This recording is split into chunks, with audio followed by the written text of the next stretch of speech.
Olivia de Havilland, Gone with the Wind, actress and Hollywood royalty, dies at 104 with David O. Selznick's 1939 Civil War epic, Gone with the Wind. De Havilland said at the time that having read the Margaret Mitchell novel, she knew she could bring the character of Melanie to life, and the actress' soft voice and graceful manner made her the perfect fit for a pivotal role.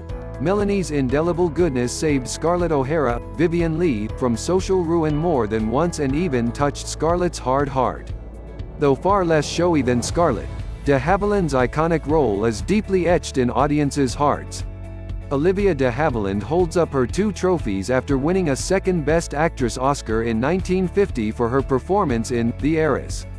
Her first win came in 1947 for To Each His Own. The character earned de Havilland her first Oscar nomination, for Best Supporting Actress, but she lost to her Wind co-star Hattie McDaniel. De Havilland's second nod came for 1941's Hold Back the Dawn, where she shared the Best Actress category with her sister, who won for Suspicion. De Havilland took home her own Best Actress Oscar 5 years later, for her performance in To Each His Own, and they are still the only siblings ever to have won Lead Acting Academy Awards. But de Havilland and Fontaine fostered a heated competitiveness that lasted all their lives, from childhood to stardom. That rivalry, rumored to have escalated into a feud where the two didn't speak, was the subject of Hollywood gossip for decades. In 2016, 3 years after her sister's death, de Havilland finally broke her silence on their relationship to the Associated Press. A feud implies continuing hostile conduct between two parties. I cannot think of a single instance wherein I initiated hostile behavior. However, she added, I can think of many occasions where my reaction to deliberately inconsiderate behavior was defensive. In 1949, Fontaine put it differently, telling columnist Hedda Hopper, "You see, in our family, Olivia was always the breadwinner, and I the no talent, no future little sister not good for much more than paying her share of the rent." De Havilland referred to her sister as Dragon Lady. Dragon Lady, as I eventually decided to call her, was a brilliant, multi-talented person, but with an astigmatism in her perception of people and events, which often caused her to react in an unfair and even injurious way, de Havilland said in 2016. De Havilland, who won her second Best Actress Oscar for The Heiress, was also nominated for her performance in 1948's The Snake Pit, one of the earliest films to feature a realistic portrayal of mental illness. That role also cemented her reputation for embracing flawed and unglamorous characters. I believed in following Bette Davis's example, she told the Los Angeles Times in 1988. She didn't care whether she looked good or bad. She just wanted to play complex, interesting, fascinating parts, a variety of human experience. I wanted Melanie to be just one of the images. Let's have a few others. Leslie Howard and Olivia de Havilland in the 1939 motion picture, Gone with the Wind. Being as well received as she was, both by the public and critically, for her part in Gone with the Wind, de Havilland longed for more substantial parts early in her career, particularly more serious ones than as Flynn's demure leading lady, who was usually a damsel in distress. But Warner Brothers did not support her efforts. De Havilland grew increasingly frustrated by the lack of challenging roles and began to reject scripts. While de Havilland wanted to pursue opportunities with other studios, Warner Brothers told her they added 6 months more to her 7-year contract for time she had been on suspension.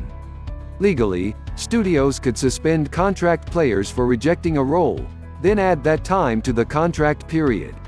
At the urging of her lawyer, she sued Warner Brothers, supported by the Screen Actors Guild.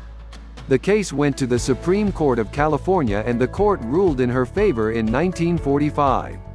Known as the de Havilland Law, the landmark decision proved to be one of the most important and far-reaching legal rulings in Hollywood, reducing the power of the studios and giving greater creative freedom to actors.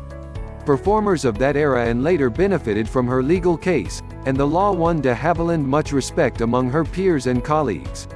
Fontaine was even quoted as saying, "Hollywood owes Olivia a great deal." But Warner Brothers circulated a punitive letter that essentially blacklisted de Havilland.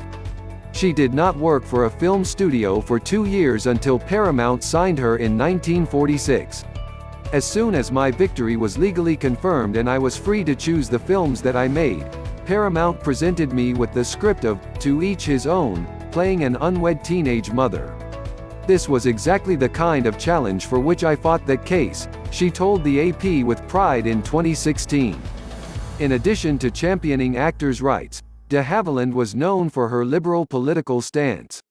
She organized a fight for control of the Independent Citizens Committee of the Arts, Sciences and Professions, which she felt was being manipulated by a small group of communists. She failed and then resigned, triggering a wave of resignations, including that of an actor she had recruited to the group, Ronald Reagan. Even though she had very publicly worked to organize Hollywood resistance to Soviet influence, she was called to testify before the House Un-American Activities Committee in 1958 because of her vocal liberal activism. U.S. actress Olivia de Havilland and her husband Pierre Galante of France look at their baby Giselle on July 21, 1956 at Neuilly-sur-Seine, near Paris. On the personal front, de Havilland was romantically involved with Flynn, Jimmy Stewart, director John Huston and filmmaking mogul Howard Hughes, though Havilland eventually married Navy veteran and novelist Marcus Goodrich in 1946. They had one son, Benjamin, and divorced in 1953.